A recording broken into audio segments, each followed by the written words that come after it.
윤석열 검찰총장이 대검찰청 국정감사에서 조국 전 장관과의 동반 퇴진론이 불거지는 데 대해 좌고우면하지 않겠다고 밝혔습니다. 또 조 전 장관 일가 수사 성과가 없지 않다며 법과 원칙에 따라 마무리할 것을 강조했습니다. 윤 총장이 건설업자 윤중천 씨 별장 접대 의혹을 보도한 한겨레 신문이 일면에 사과할 경우 고소 취하를 생각해보겠다고 말했습니다. 조 전 장관이 운동학원의 교사 채용 시험 문제 출제에 관여한 사실을 시인했습니다. 하지만 채용 비리에 대해선 전혀 몰랐다는 입장입니다. 오늘 아침 청주 주택가에 멧돼지가 무더기로 출몰해 한 마리가 달리는 차에 부딪히는 등 소동이 벌어졌습니다. 포획에 나선 경찰관 중 한 명은 멧돼지에 물려 부상당했습니다. 삼성전자의 스마트폰 갤럭시 S10과 갤럭시 노트 10에 탑재된 지문 인식 센서가 특정 실리콘 케이스를 이용하면 해제되는 것으로 드러났습니다.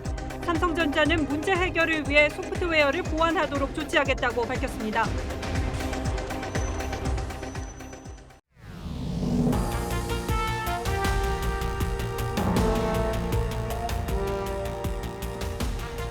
여러분 안녕하십니까? 뉴스나인의 신동욱입니다. 윤석열 검찰총장이 오늘 국회 국정감사장에 나왔습니다. 당연히 조국 전 장관 수사와 관련한 질문이 쏟아졌습니다. 윤 총장은 이번 수사는 당연히 자신의 결심으로 시작된 수사라고 말하고 수사 결과에 대한 자신감도 보였습니다. 그리고 조 전 장관 사퇴와 무관하게 원칙대로 절차에 따라 수사를 진행하겠다고 밝혔습니다. 자신의 동반 퇴진 가능성도 일축했습니다. 먼저 김태훈 기자가 보도합니다. 대검찰청 국정감사에 나선 윤석열 검찰총장은 조국 전 장관 일가 수사는 자신의 결심에 따른 것이었다고 밝혔습니다. 이런 종류 사건은 제 승인과 결심 없이는 할 수가 없죠. 일부 진영에서 조 전 장관 일가 수사를 비판하고 있는 상황에 대해선 흔들리지 않겠다고 말했습니다. 저희들은 좌고우면하지 않고 어떠한 사건이든지 원칙대로 처리해 나가고 있고 앞으로도 그렇게 할 생각입니다. 수사 결과에 대한 자신감도 내비쳤습니다. 검찰 수사가 한 달이 넘도록 진행됐지만 결과가 없다는 일부 지적에 대해 수사 보안을 잘 지켰기 때문이라며 성과가 없지 않다고 반박했습니다. 검찰 수사를 비판하는 쪽에서 많이 흘러나오고 있는 것으로 알고 있는데 수사 결과가 없는 건 아니죠. 일부 의원의 질의엔 수사 결과를 지켜봐달라며 목소리를 높이기도 했습니다. 정경심 교수는 소환도 조사도 않고 아니, 지금 의원님 지금 국정감사라는 공개적인 자리에서 어느 특정인을 무슨 이 좀 여론상으로 이렇게 보호하시는 듯한 그런 말씀을 자꾸 하시는데. 윤 총장은 여권 일각에서 제기하는 동반 사퇴 주장에 대해선 법과 원칙에 충실하겠다는 말로 선을 그었습니다. TV조선 김태훈입니다. 건설업자 윤중천 씨로부터 접대를 받았다는 의혹을 제기한 한겨레 신문에 대한 질문이 나오자 윤석열 총장은 작심한 듯 단호하게 사과를 요구했습니다. 기사가 실린 일면 바로 그 자리에 사과문을 실으라고 요구했습니다. 이어서 이재중 기자가 보도합니다. 현직 검찰총장이 언론사를 고소한 것이 적절하냐는 지적에 윤석열 검찰총장은 모았던 손을 풀고 작심한 듯 입을 열었습니다.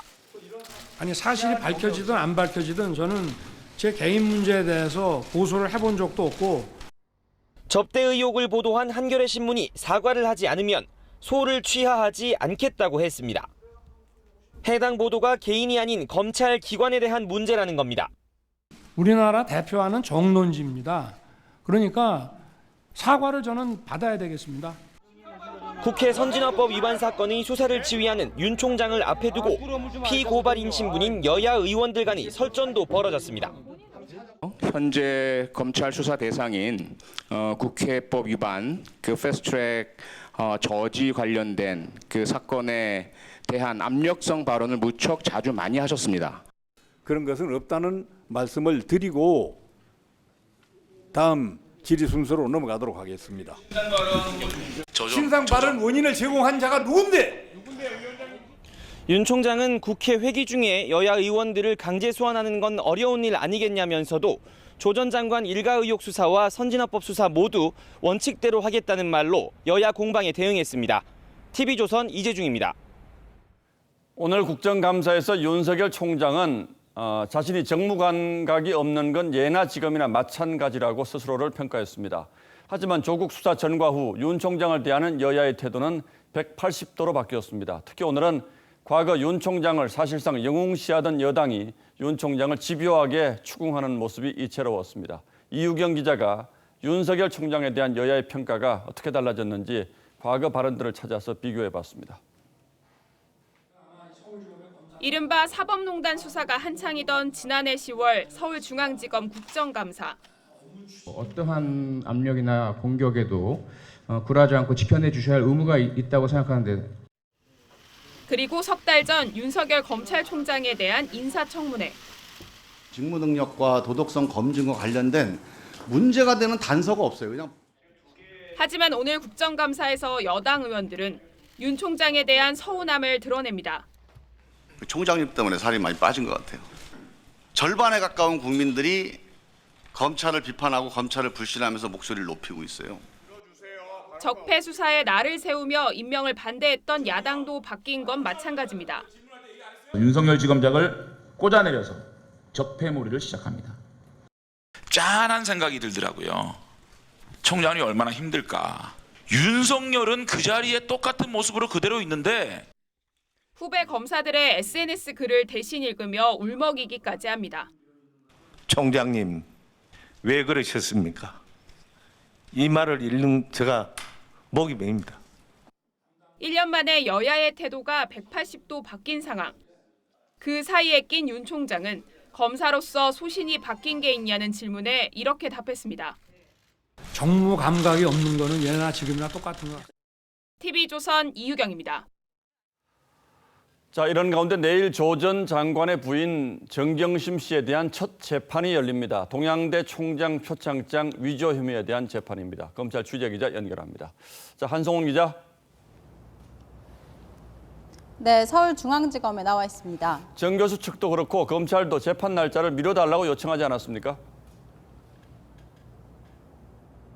네, 그렇습니다. 지난주엔 정경심 교수 측이, 이틀 전엔 검찰이 내일로 예정된 정 교수의 사문서 위조 재판 기일을 변경해달라고 요청하면서 첫 재판이 연기될 수 있다는 관측도 나왔는데 법원은 이를 모두 받아들이지 않았습니다. 다만 내일 재판이 원활히 진행될지는 의문입니다. 정 교수 측은 검찰이 수사기록 열람을 허락해주지 않았고 검찰이 공소장도 변경할 예정이어서 기존 공소장만으로 재판을 준비할 수 없다는 입장을 피력할 것으로 보입니다. 검찰 역시 혐의 수사가 추가로 필요하다는 입장이어서 내일 재판은 열리더라도 공전될 가능성이 커 보입니다. 어제 6번째로 검찰에 출석했던 정 교수는 출석 11시간 만인 밤 12시쯤 귀가했습니다. 하지만 조서 열람을 마치지 못해 조만간 다시 검찰에 나와 조사를 받을 것으로 보입니다. 그렇군요. 정 교수가 뇌종양 판정을 받았다는 진단서를 둘러싸고도 논란이 있었는데 이건 어떻게 돼가고 있습니까? 네, 검찰은 정 교수 측의 병원명과 진단 의사 이름 등이 담긴 진단서와 함께 추가로 MRI 진단 결과 등을 제출해달라고 요구했습니다. 하지만 아직 관련 자료를 받지는 못한 것으로 전해졌습니다. 정 교수 측은 종합병원에서 뇌경색과 뇌종양 진단을 받아 입원 중이라며 검찰이 추가로 요구한 자료를 준비 중이라고 밝혔습니다. 검찰 조사도 차질 없이 받겠다는 입장입니다. 다만 어느 병원에서 진단을 받았는지는 공개하지 않았습니다. 당초 정 교수의 진단서를 발급해준 곳으로 알려졌던 서울 동작구의 한 병원은 정 교수 진단서를 발급한 사실이 없다는 공식 입장을 냈습니다. 앞서 대검 국감에서 더불어민주당 김종민 의원은 정 교수 측이 검찰과 상의해 입원 확인서의 병명을 삭제했다고 주장했지만 검찰은 사실이 아니라고 반박했습니다. 지금까지 서울중앙지검에서 TV조선 한송원입니다. 투기자본감시센터가 조국 전 장관 펀드가 투자한 회사 WFM의 관계사에 정부 보조금이 급증했다는 의혹을 제기했습니다. 조 전 장관이 민정수석이 된 이후 보조금이 급격히 늘었다며 이게 특혜일 수 있다는 주장을 폈습니다. 이유진 기자가 자세히 설명하겠습니다. 조국 가족 펀드 운영사인 코링크 PE의 투자를 받은 뒤 영어교육 회사에서 2차 전지 사업 회사로 변모한 WFM. 최대 주주는 현재 신성석유 대표이기도 한 우모 씨입니다. 오 씨는 코링크의 대가성 금품으로 약 53억 원 상당 WFM 주식을 무상으로 줬다는 의혹을 받고 있는 상황. 이번에는 오 씨가 대표로 있는 신성석유와 관계기업에 정부가 보조금 특혜를 줬다는 의혹까지 제기됐습니다. 신성석유 관계기업인 버스회사 4곳의 정부 보조금이 2016년에는 10억 1천만 원에 그쳤지만 2017년 218억 4천만 원으로 크게 오른 겁니다. 특히 신성교통의 경우 2016년 1억 9천만 원 선이던 정부 보조금이 1년 만에 133억 원으로 훌쩍 뛰었습니다. 투기자본감시센터는 조국 전 장관이 청와대 민정수석이 된 이후 보조금이 늘어났다고 주장했습니다. 2017년도 저희가 그 주가 조작 이러한 사건과 연관이 돼서 보면 너무나 큰 금액, 218억이 지원됐지 않습니까? 이건 뭐 엄청난 금액이기 때문에 이 부분은 반드시 검찰이 수사해야 된다고 생각하고 있습니다. 이에 대해 신성교통 측은 코링크와 직접적인 관계가 없다며 주변 아파트 미분양으로 운행 적자가 대거 나면서 지자체가 주는 보조금 규모가 크게 늘었다고 선을 그었습니다. TV조선 이유진입니다. 서울대 교수로 복직한 조 전 장관은 오늘도 학교에는 나오지 않았습니다. 하지만 이미 알려진 것처럼 이달에 보름치 월급은 지급됐습니다. 서울대 학생들은 조 전 장관의 복직을 유쾌하고 신랄하게 풍자하며 비판하고 있는데 그러나 그 내용은 사뭇 심각합니다. 황병준 기자가 취재했습니다. 조국 서울대 로스쿨 교수의 연구실 앞. 조 전 장관은 오늘도 출근하지 않았지만 복직 사흘 만에 400만 원대의 보름치 월급을 받았습니다. 오전에 지급했습니다. 5일자로 오늘 오전에 월급은 다. 서울대 집회 추진위는 내년 3월까지 강의가 없는 조 교수를 꼬집어 겨울학기 형사 절차 체험 강의 계획서라는 것을 만들고 학내 온라인 커뮤니티에 공개했습니다. 평가 방법에는 강의 담당자 딸과의 형평성을 고려해 시험은 없음, 병결은 페이스북으로 인증 가능, 재택 인턴 예정도 인정됨이라고 적었습니다. 조 교수 자녀들을 둘러싼 의혹을 풍자한 겁니다. 20분 만에 복직 신청을 하면서 서울대로 돌아오는 것을 보면서 좀 더 유쾌하게 풍자하기 위해서 이런 기획을 하게 되었습니다. 해당 게시물엔 수백 명이 공감 반응 등을 했습니다. 나중에 검찰에서 밝힐 일이겠지만은 약간 편법을 사용한 부분이 많이 보이더라고요. 그래서 그런 관련 풍자가 재미있었던 것 같기도 합니다. 서울대 로스쿨엔 청년단체들이 조국 전 장관을 비판하기 위해 만든 표창장이 팩스를 통해 도착하기도 했습니다. 한 명의 피의자 때문에 5천만이 고생한다며 조 전 장관이 박근혜 전 대통령을 비난했던 과거 발언을 표창장에 그대로 넣었습니다. 조 전 장관 서울대 복직 후폭풍이 계속 이어지고 있습니다. TV조선 황병준입니다. 조 전 장관 가족이 운영하는 웅동학원 교사 채용 비리를 도운 혐의로 구속 기소된 사람들의 공소장을 보면 채용 비리가 매우 치밀하고 정교하게 저질러졌음을 알 수 있습니다. 조 전 장관의 동생이 이 과정에 주도적으로 참여했다는 것이 검찰의 수사 결과고 조 전 장관의 어머니와 조 전 장관까지 연루됐을 가능성도 제기됐습니다. 웅동학원 교사 채용 과정에 어떤 일이 있었는지 오늘의 포커스를 마쳤습니다. 조국 전 장관이 웅동중학교 사회교사 채용 시험 문제 출제에 관여한 사실이 추가로 밝혀졌습니다. 조 전 장관은 학교 측으로부터 출제 의뢰를 받은 사실을 인정했습니다. 관련 전공 교수에게 의뢰해 시험 문제를 출제해 학교에 보내줬다며 매년 출제하진 않았다고 했습니다. 본인이 직접 출제했는지에 대해선 언급하지 않았습니다. 그러면서 자신과 처는 웅동학원 채용 비리에 대해 알지 못했고 동생과 상의한 적이 없다고 주장했습니다. 부인 정경심 교수는 웅동학원 교사 채용의 영어 문제를 출제한 것으로 알려졌죠.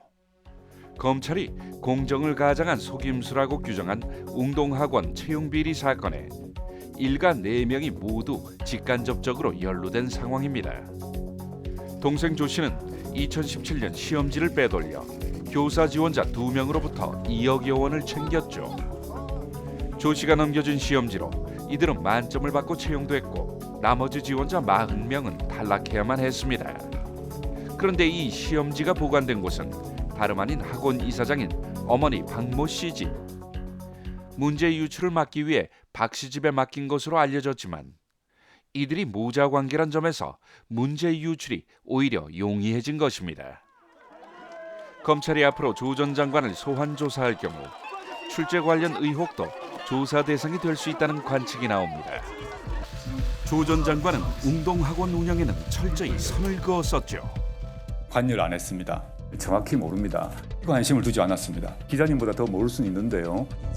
조 전 장관은 1985년 학원을 인수한 아버지가 자비를 털면서까지 학교에 공헌했다고 했습니다.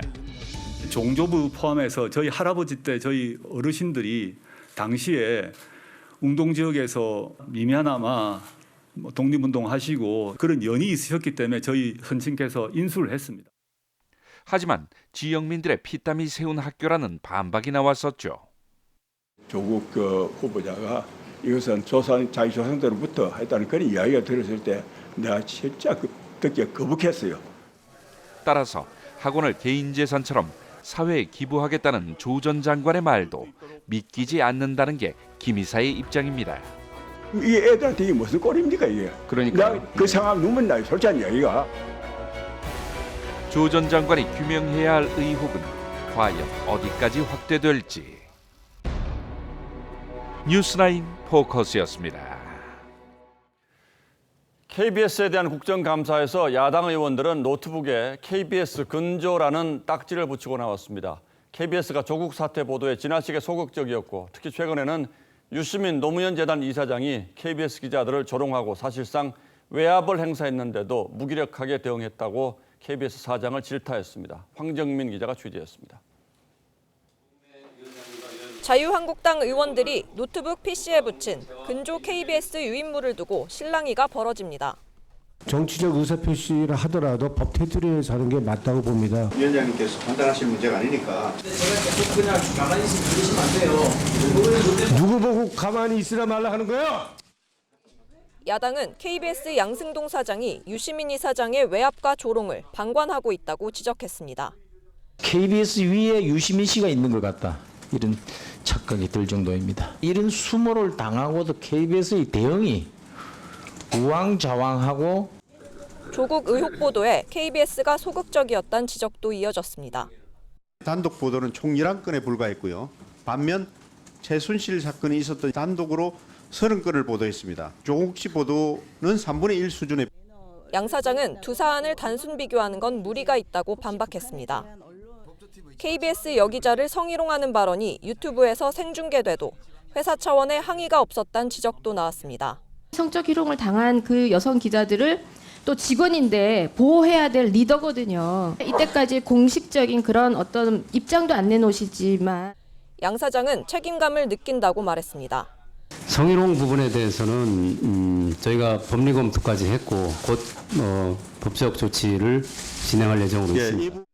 성희롱 발언을 한 기자에 대해선 법적 조치를 취하겠다고 했지만 유 이사장에 대해선 이미 사과했다고만 했습니다.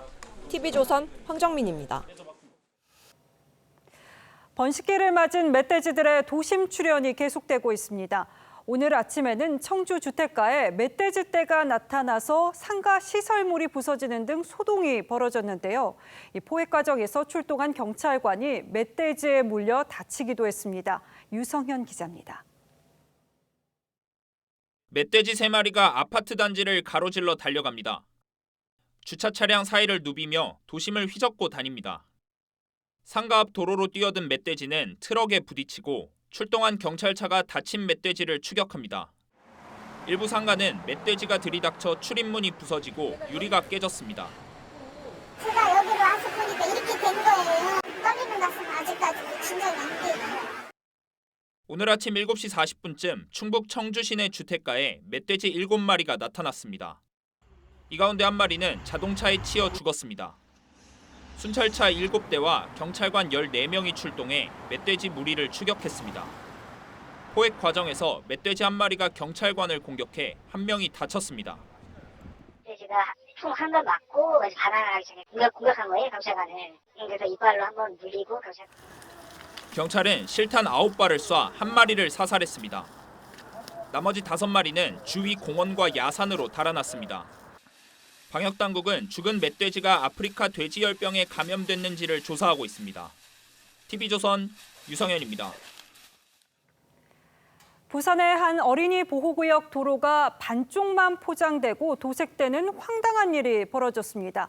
어찌된 일인가 보니 중앙선을 기준으로 관할 구청이 달랐습니다. 같은 대한민국 땅에서 이럴 일인가 싶은데 자세한 상황은 하동원 기자가 취재했습니다. 부산의 한 초등학교 앞 도로입니다. 과속 방지턱 도색이 반쪽만 뚜렷합니다. 도로 포장도 중앙선을 기준으로 한쪽만 새로 했습니다. 보니까 한쪽만 하더라고요.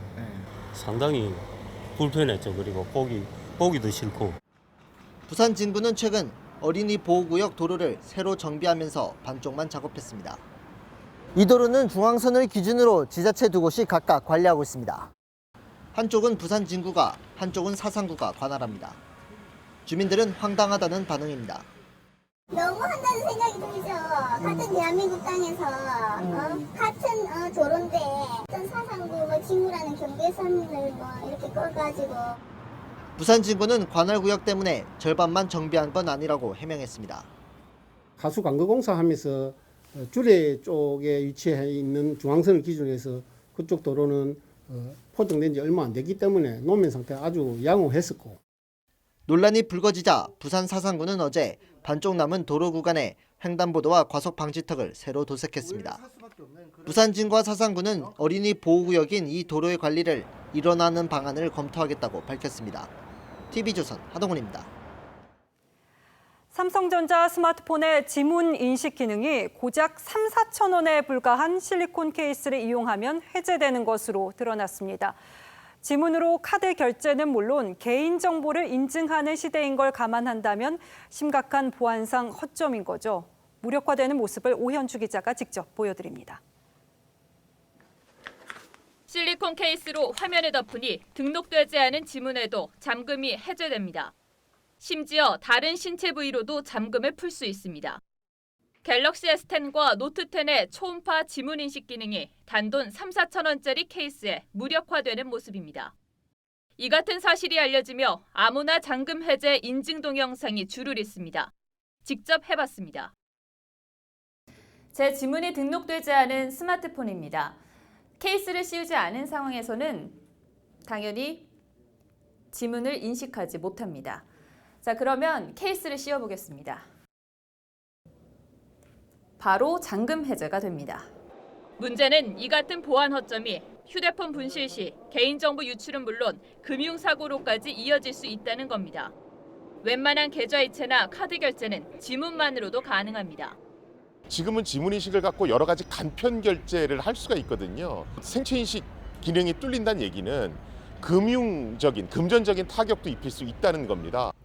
한 인터넷은행은 해당 스마트폰 사용자에게 지문 대신 다른 인증 수단을 이용해달라고 공지하기도 했습니다. 삼성전자는 지문 인식률을 높이려다 이 같은 문제가 생긴 것으로 보고 소프트웨어 업데이트를 통해 오작동을 해결하겠다고 밝혔습니다. TV조선 오현주입니다. 요즘 가을 야구가 한창인데 야구장으로 응원 자주 가시는 분들은 이 뉴스 자세히 보시면 좋겠습니다. 프로야구단 공식 쇼핑몰 등에서 판매되는 제품 대다수가 이 유해물질 범벅으로 어린이 안전 기준치의 300배를 넘는 제품도 있는 것으로 나타났습니다. 권용민 기자입니다. 플레이오프 3차전이 열리는 고척돔 구장. 어른은 물론 어린이들도 막대 풍선을 사들고 들뜬 마음으로 응원전을 벼릅니다. 그런데 입으로 불기도 하는 이 응원용 막대 풍선에서 유해 물질이 대거 검출됐습니다. 한국소비자원이 프로야구단 공식 쇼핑몰과 노상에서 판매된 막대 풍선을 조사했더니 15개 가운데 12개 제품에서 간과 신장 손상을 유발할 수 있는 프탈레이트계 가소제가 검출됐습니다. 어린이 안전 기준치의 302배를 넘는 제품도 있습니다. 11개 제품에서는 발암물질인 카드뮴이 최대 10배 이상 검출됐습니다. 애기들도 다들 사용하고 하는데 그런 거 나온다 그러면 좀 사용하기 꺼려질 것 같아요. 응원용품뿐이 아닙니다. 어린이용 글러브에서도 안전 기준치의 최대 83배가 넘는 유해물질이 검출됐습니다. 4개 제품에서는 손바닥이 직접 닿는 내피에서 납이 안전 기준의 최대 3배를 웃돌았습니다. 어린이 같은 경우에는 물건을 빨거나 물건을 만진 손을 입으로 가져가는 습관이 있기 때문에 입으로도 섭취가 가능합니다. 판매업자들이 어린이 대상 판매 중단 권고를 받아들였다는 소비자원의 설명과 달리 오늘도 야구장에선 해당 제품이 버젓이 팔렸습니다. TV조선 권용민입니다. 넉 달 넘게 이어지고 있는 홍콩 민주화 시위가 한국에까지 관심과 지지를 요구할 정도로 심각한 상황으로 치닫고 있습니다.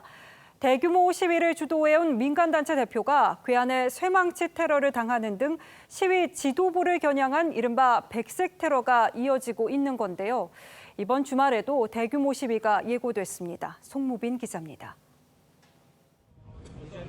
한 남성이 피투성이가 돼 쓰러져 있습니다. 재야단체인 민간인권전선의 지미 샴 대표입니다. 어젯밤 괴한 80명에게 쇠망치와 스패너로 머리와 팔 등을 맞고 병원으로 옮겨졌습니다. 無論襲擊任何一個人都唔會影響到我哋對於五大訴求嘅決心. 민간인권전선은 백색 테러 공포를 조장하려는 의도라며 규탄했습니다. 샴 대표는 지난 8월에도 괴한들의 공격을 받았고 지난달 2일엔 야당 부주석이 폭행을 당하는 등 시위 관계자에 대한 피습이 끊이지 않고 있습니다. 오는 일요일 복면금지법 반대 대규모 시위를 앞두고 일어난 이번 테러에 시민들과 야당의 분노도 고조되고 있습니다. 일부 의원들은 시진핑 주석 가면을 쓰고 캐리람 장관 시정연설을 보이콧하기도 했습니다. 各位議員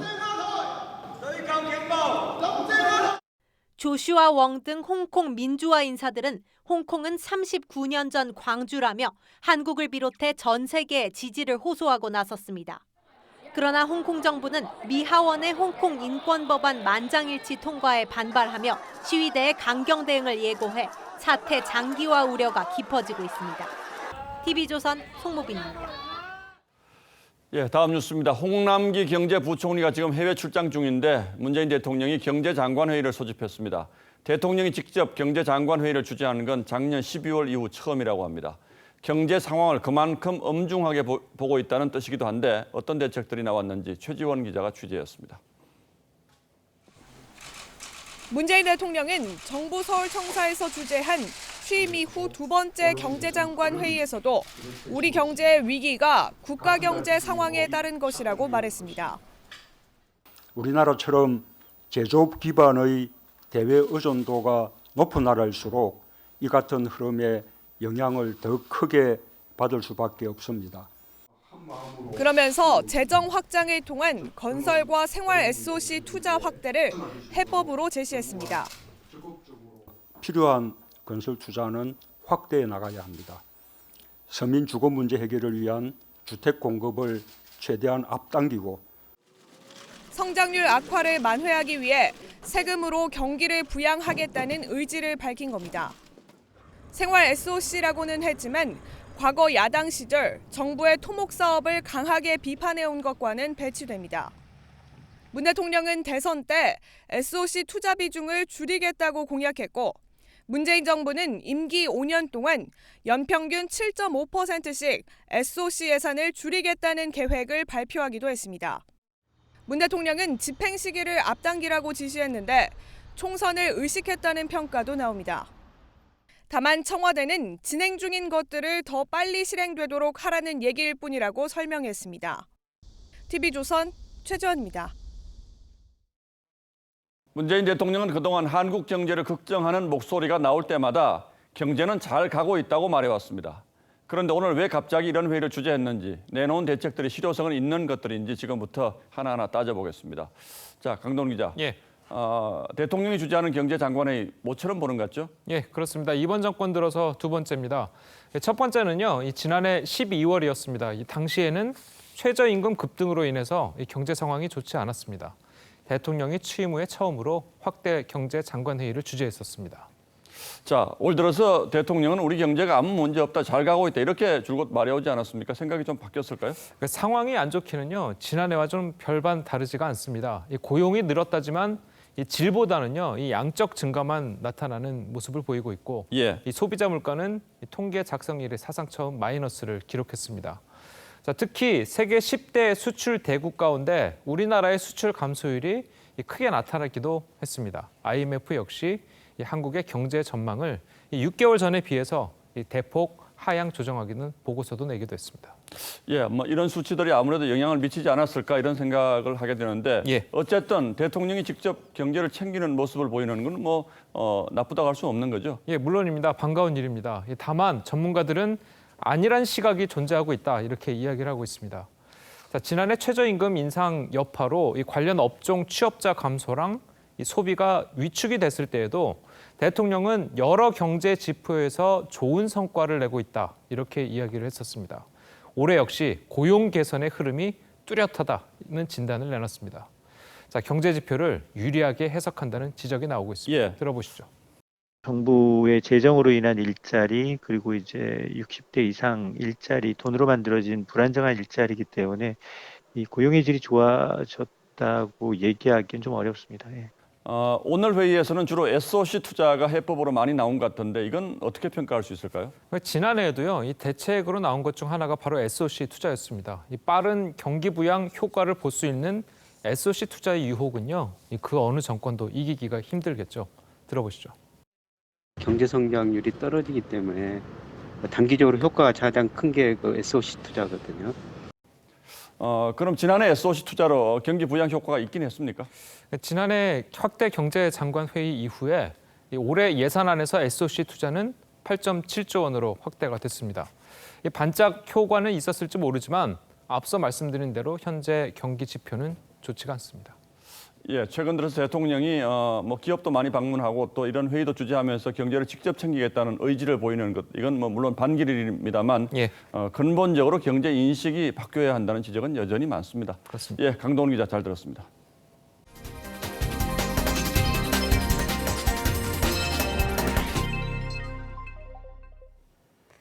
뇌물 공여 등의 혐의로 기소됐던 신동빈 롯데그룹 회장에게 대법원이 집행유예를 확정했습니다. 비로소 롯데가 경영 정상화에 나설 수 있게 된 건데요. 중국의 사드 보복이나 경영권 분쟁 등으로 인한 잃어버린 4년을 회복하는 숙제가 남았습니다. 홍현주 기자입니다. 한숨 돌린 롯데는 고개부터 숙였습니다. 사회에 기여하도록 신뢰받는 기업이 되도록 노력하겠습니다. 감사합니다. 면세점 특허 청탁 대가로 K스포츠재단에 70억 원을 건넨 뇌물공여 혐의 등에 대해 대법원은 징역 2년 6월에 집행유예 4년을 선고했던 원심을 오늘 확정했습니다. 이로써 롯데 잃어버린 4년에도 마침표가 보입니다. 2015년 신동주 부회장과의 형제 간 경영권 분쟁을 시작으로 롯데는 중국의 사드 보복, 신 회장의 재판과 법정 구속을 겪었고 최근엔 일본 불매운동에 타깃이 됐습니다. 총수 경영 공백 사태를 피하면서 지주사 전환을 위한 호텔롯데 상장 작업에도 속도가 붙을 것으로 전망됩니다.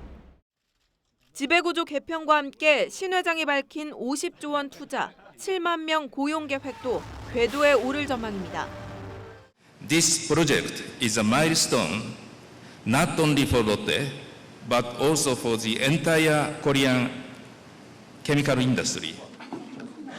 경영계는 불확실성이 해소돼 다행이라며 대규모 투자와 고용 계획이 순조롭게 이행되길 바란다고 밝혔습니다.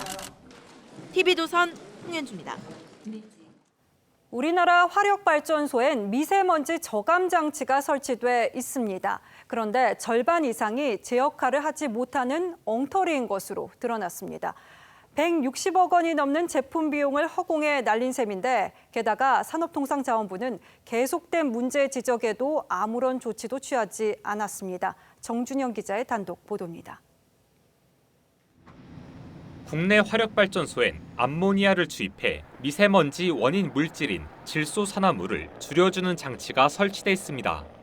그런데 2013년 이 장치가 제 역할을 하지 못한다는 신고가 국민권익위원회에 접수됐습니다. 일부 석탄 화력발전소에선 고농도 이산화황이 함께 배출되는데 이런 경우 장치가 제대로 작동하지 않는 겁니다. 원리적으로도 SO2 농도가 높으면은 그거를 사용을 하기가 어려운 거예요. 해당 설비를 제조한 독일 업체에 문의했더니 이산화황 배출 농도가 1000ppm을 넘을 경우 다른 제품을 쓸 것을 권고했습니다. 일부 조건에선 해당 제품이 효과가 없다는 걸 사실상 인정한 겁니다. 국내 화력발전소 설비의 65%, 168억 원어치가 같은 방식의 제품입니다. 권익위는 5년간 15차례나 산업통상자원부에 예산 낭비 의혹 신고를 이첩하고 조사 결과를 알려달라고 요청했습니다. 하지만 산업부는 아무 답이 없습니다. 국내 화력발전소 특성에 맞지 않는 미세먼지 저감 장치 수백 개가 설치되어 있었습니다. 발전소는 이 사실을 알고도 수억 원의 장비를 그대로 사용합니다. 산업부는 올해 안에 발전사들을 상대로 감사를 실시하겠다고 밝혔습니다. TV조선 정준영입니다. 아름다운 여성 무용수 대신에 근육질 남성이 만들어내는 백조의 호수, 또 푸른 눈에 이몽룡이 선보이는 춘향전, 고정관념을 깬 공연을 최윤정 기자가 소개합니다. 근육질의 남성들이 힘차게 뛰어오릅니다. 상의를 벗은 파격적인 의상의 남성 무용수는 역동적이고 관능적인 춤을 선보입니다. 고전 발레 백조의 호수 원작을 과감히 집어던진 매튜 본 감독은 영국 왕실의 유약한 왕자가 동경하는 백조의 이야기를 댄스 뮤지컬로 풀어냈습니다. We get excited about doing it because that's what we're here for, to entertain. 24년 전 초연 당시만 해도 남성 백조에 대한 거부감으로 혹평이 쏟아졌지만 이제 전 세계인의 사랑을 받은 공연으로 자리 잡았습니다. 발레는 우아한 것이라는 상식을 깬 공연이 9년 만에 한국에서 또 한 번 펼쳐집니다. 애절한 눈빛으로 이별을 연기하는 이몽룡. 우리 고전 춘향전을 바탕으로 한 발레 춘향의 이몽룡에는 푸른 눈의 러시아 발레리노가 열연을 펼쳤습니다. 한국적 정서를 표현하기 위해 춘향전 책을 읽고 한국 무용수들과 교류하면서 춤사위도 익혔습니다. Поэтому со своей стороны все, что я мог сделать, я постарался сделать. Конечно же, я прочитал книгу о Чуньянь, верной Чуньянь. 편견과 고정관념을 깬 발레 공연들이 관객들에게 색다른 재미를 안겨주고 있습니다. TV조선 최윤정입니다.